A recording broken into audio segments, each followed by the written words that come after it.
Nous allons parler ce soir de Laurent Gbagbo, puisque le sujet fait l'actualité depuis quelques jours déjà que l'ancien président ivoirien a été acquitté et libéré sous condition par la Cour pénale internationale.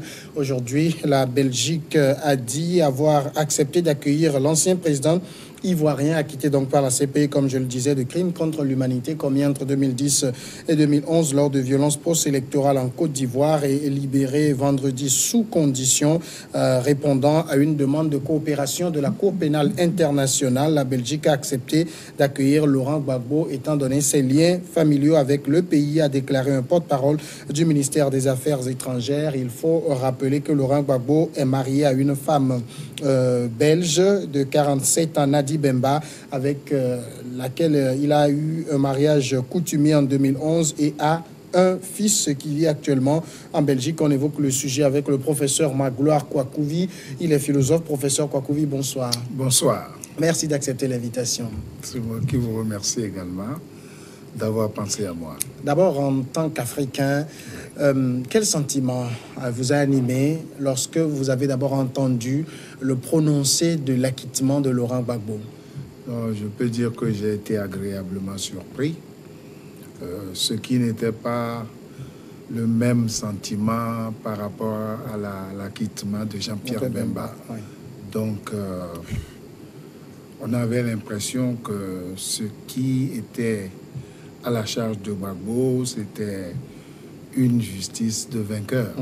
C'est les latins qui l'avaient dit, ve victis, malheur aux vaincus. Et tout le monde parlait comme si Gbagbo avait planifié uniquement 2010, alors que l'histoire de la Côte d'Ivoire montre que depuis 2002, les gens ont planifié cette fois-ci une descente sur Abidjan pour aller conquérir le pouvoir politique. Donc, nous avons été agréablement surpris parce que lorsqu'on écoute les uns les autres, on a l'impression que quand ils disent les victimes sont d'un seul côté.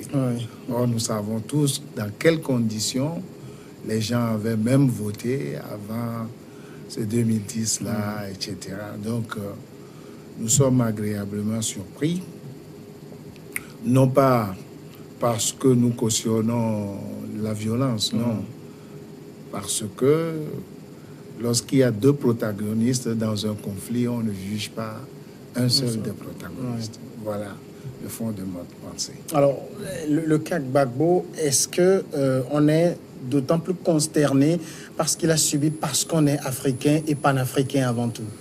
Non, pas du tout. Ça, c'est des alibis affectifs. Parce que tous ceux qui disent que ce tribunal est contre les Africains oublient que nous battons des records dans tous les domaines de violation des droits de l'homme. Donc, ce n'est pas dans ce sens-là.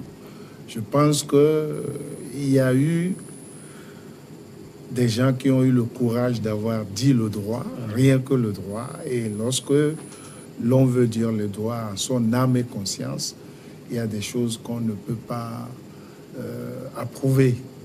Parce que jusqu'à preuve du contraire, je crois que c'est Hitler, Adolphe seul, qui a eu le courage d'écrire son combat, Mein Kampf, et il a essayé de l'appliquer. Je ne pense pas que Gbagbo, qui a fait une thèse d'histoire sur la conférence de Brazzaville, ait pu s'asseoir depuis 2002 et concevoir une vengeance de quelque nature que ce soit, étant donné que le record aux élections lui donnait 45% des voix. Bon, s'il était à 10%, on peut penser au mal. Mais 45%, ce n'est pas loin de 50 quand même. Il y avait tous ces arguments-là. Maintenant, le panafricanisme, ceux qui le défendent ne sont pas très nombreux au XXIe siècle. Il y a quelques slameurs, quelques chanteurs, mais les vrais protagonistes, même qui sont à l'Union africaine, je crois qu'ils ont d'autres agendas cachés. Et le haro aujourd'hui sur la Cour pénale internationale, le haro des Africains en général, qu'est-ce que vous en dites? Donc, ma thèse que j'avais souvent défendue, c'est d'inciter les Africains à se comporter de telle sorte qu'ils soient irréprochables. Parce que en Yougoslavie et ailleurs, des pays à juger des gens qui ont assassiné des musulmans, etc. Les Africains ne sont pas. Maintenant, la Cour africaine des droits de l'homme, à partir de Banjul, aurait pu faire des choses qui ne nous pousseraient pas à extrader nos criminels. On l'a vu avec Hissène Habré. Ça a pris du temps, mais on l'a fait quand même. Je pense que c'est des leçons historiques que les générations futures vont prendre. Mais la CPI, le sentiment que c'est une cour pour les Africains demeure dans la mesure où aujourd'hui on peint l'Afrique en noir, mais les violations des droits de l'homme ne sont pas qu'en Afrique. Ceux qui donnent les leçons de violation des droits de l'homme en sont les premiers violateurs. Bien sûr, mais il y a des gens parmi eux, comme les États-Unis, qui ont pris des précautions. Des textes de loi qui interdisent de traduire leurs soldats en justice, etc. Lorsqu'il faut copier, il faut copier plutôt ces bonnes choses-là, plutôt que la sanie et le bastonnade des manifestants, des femmes et des étudiants. Donc je pense que l'Afrique a les moyens d'avoir sa cour et son tribunal et tout ça, mais ils ne le font pas parce que, se connaissant eux-mêmes, ils savent à quel sens se vouer d'avance. Vous avez vu comment on a coupé l'herbe sous le pied à l'Union africaine en RDC. Ils promettent de venir lundi et samedi, on proclame, et puis c'est tout. Le tour est joué. Est-ce que vous pensez que la Cour pénale internationale a été quand même à la hauteur du cas Gbagbo? Oui. D'abord, il jugeait un historien. Deuxièmement, le cas était patent que, tel que les choses se sont passées à partir de 2002, ils évoquaient des enquêtes sur Ouattara et son équipe, mais c'était trop timide. Donc, bon, quand on veut faire les choses convenablement, il faut que la balance que l'on dessine sur les palais de justice remplisse son emblème convenablement. Mais là, ce n'était pas le cas. Je suis désolé. Et d'autant plus qu'ils ont refusé d'envoyer Simone Gbagbo là-bas également, etc. Bon, on voyait qu'il y a quelque chose qui n'allait pas dans cette procédure. Mais vous pensez que la CPI a pu être dans une certaine complaisance du pouvoir actuel en Côte d'Ivoire? Bien sûr, puisque ce pouvoir-là, beaucoup de personnes ne le savent pas, a armé 33 000 personnes avant d'incorporer seulement 8 000 dans l'armée. Et puis, bon, il y a eu des rébellions après 2010 avec distribution d'argent, etc. Bon, nous sommes au 21e siècle et ces choses-là se vivent en temps réel. Ce n'est pas que c'est différé. Donc, on peut dire que un pouvoir qui a ces possibilités-là devait avoir quelques culpabilités, ne fût-ce que minimes, dans le sort de la Côte d'Ivoire. Aujourd'hui, finalement, on dit Laurent Gbagbo a quitté. Est-ce que vous avez le sentiment qu'on ne saura jamais la vérité? Qu'est-ce qui s'est passé? Qui a fait quoi? Qui a tué qui? Et à quelle proportion? C'est ce que certains Ivoiriens disent, mais connaissant l'Afrique depuis ma naissance, je pense qu'il sera très, très difficile d'avoir la vérité avec minutes, parce que on peut même accuser la France d'être le troisième protagoniste de ce drame-là, puisqu'elle a bombardé les avions ivoiriens au sol, etc. Bon, ben ça... c'était une justice de vainqueur. Et malheur aux vaincus. Et malheureusement pour Gbagbo, c'est un adage historique depuis l'Empire romain. Est-ce que vous n'avez pas aussi le sentiment que à la barre de la CPI, il manquait un troisième accusé? Vous avez parlé de la France. Oui. Oui, ben évidemment, beaucoup d'Africains évoquons libyen avec le président Sarkozy. Mais bon, la géopolitique et le rapport de force ne donne pas encore cette opportunité à l'humanité de juger tous les humains avec la même rigueur de la loi. Acquitter Laurent Gbagbo, est-ce que ça veut dire blanchi? Non, pas du tout. Ils ont certainement eu leur part de responsabilité parce que on a dit que la riposte devait être égale à l'attaque. Oui. Bon, maintenant, vu ce qui s'était passé, c'était disproportionné, étant donné qu'il y a eu l'appui de la France, en plus de la rébellion qui est descendue depuis le nord là-bas, qui a marché sur Abidjan. Donc, bon, on peut remercier ces juges-là d'avoir un peu redoré le blason de la Cour pénale, parce que ce qui s'est dit après l'acquittement de Jean-Pierre Bemba, ce n'était pas à leur avantage.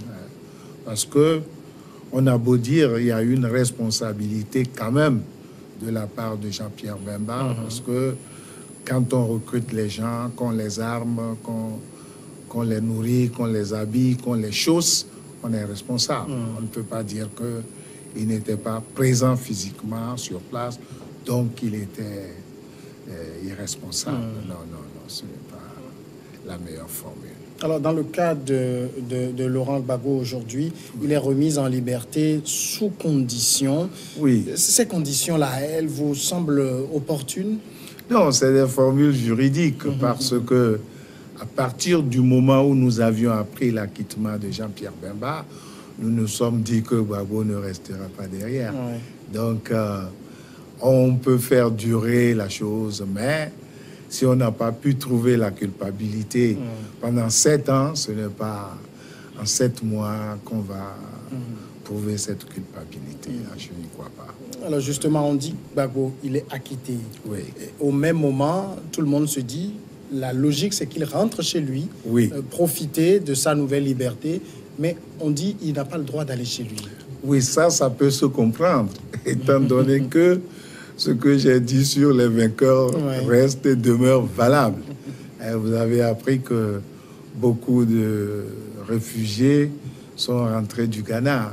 On a peur de son aura et de sa popularité. La sagesse aurait voulu que les trois, Bédié, Ouattara et Gbagbo, se déclarent non éligibles. Ça aurait pacifié la Côte d'Ivoire pour un bon bout de temps. Mais ce n'est pas encore le topo, donc il faut patienter. Ça veut dire clairement, vous pensez que Ouattara aurait eu un rôle quelconque dans le fait qu'on n'accepte pas que Gbagbo rentre chez lui? Ah, certainement, puisqu'il a pu le livrer, il peut avoir les coups de franche pour empêcher son retour également. C'est des puissances d'argent. Et pour avoir visité Abidjan et avoir vu les immeubles dont dispose Ouattara, je peux comprendre que l'un dans l'autre, ces motifs-là demeurent valables. Oui. Et la CPI est aux ordres ainsi? Non, pas nécessairement sous forme d'ordre. Vous savez que la Libye commode, c'est la souveraineté d'État. Oui. Bon, c'est ça qu'ils invoquent quand ils se sentent coincés par la protestation du citoyen lambda. Donc, il y a cette souveraineté-là qui est une épée à double tranchant. Elle peut marcher dans un sens comme dans l'autre, selon les aléas de l'histoire. Mais on craint que son retour ne redonne de la force à ses supporters et à ceux de Simone Gbagbo pour que le FPI reprenne du poil de la bête en 2020. Oui. C'est tout. Mais l'un des arguments quand même qui a été avancé, c'est que la CPI cherchait un pays qui collabore avec elle. Et tout le monde peut quand même se dire qu'en matière de collaboration, la Côte d'Ivoire en est une, parce que c'est elle qui a envoyé Laurent Gbagbo là-bas. Oui. Et s'il revenait, il est clair que chaque fois que la CPI en ferait la demande, on lui enverrait Gbagbo. Oui, et puis il y avait l'argument enfantin de la fuite. Oui. Je ne crois pas que Laurent Gbagbo soit capable de fuir. Et s'il est resté là-bas pendant 7 ans, je ne vois pas là où il peut fuir pour aller. Aujourd'hui, avec les GPRS, les satellites, tout ça, bon, c'est un jeu d'enfant de le retrouver. Mais je dois avouer que le droit a été de son côté, parce que je crois qu'il y a eu 82 témoins. Si les 82 témoins n'ont pas pu prouver, bon, c'est qu'il n'y a rien à prouver du tout. Et quand la procureure Fatou Bensouda nous dit qu'elle continue les investigations, c'est quand même assez léger, c'est comme argument. Oui, elle avait promis également des investigations du côté de Ouattara. Jusqu'à présent, on en a entendu mot. Donc, bon, elle joue sa partition, puis c'est tout. Elle fait son job de procureur. Oui, de procureur, puis le temps fera le reste. Maintenant, Laurent Gbagbo est accueilli par la Belgique. Vous pensez qu'il va se sentir en liberté, loin de sa terre natale, sa Côte d'Ivoire qu'il aime? Bon, sa sœur qui vit en Belgique également, je crois, a dit qu'il n'a qu'une seule maison, mais je pense qu'en historien, il doit comprendre que les aléas de l'histoire obligent des fois ces passages-là. Napoléon, comme disait Victor Hugo, a volé de victoire en victoire jusqu'à la tour de Sainte-Hélène. Et donc, je crois qu'il comprendra. Mais il est avant tout, c'est vrai, historien, mais politique également. Oui. Mais... Tout le monde sait que pour un homme politique, lorsque vous l'envoyez en exil, c'est pire que la prison.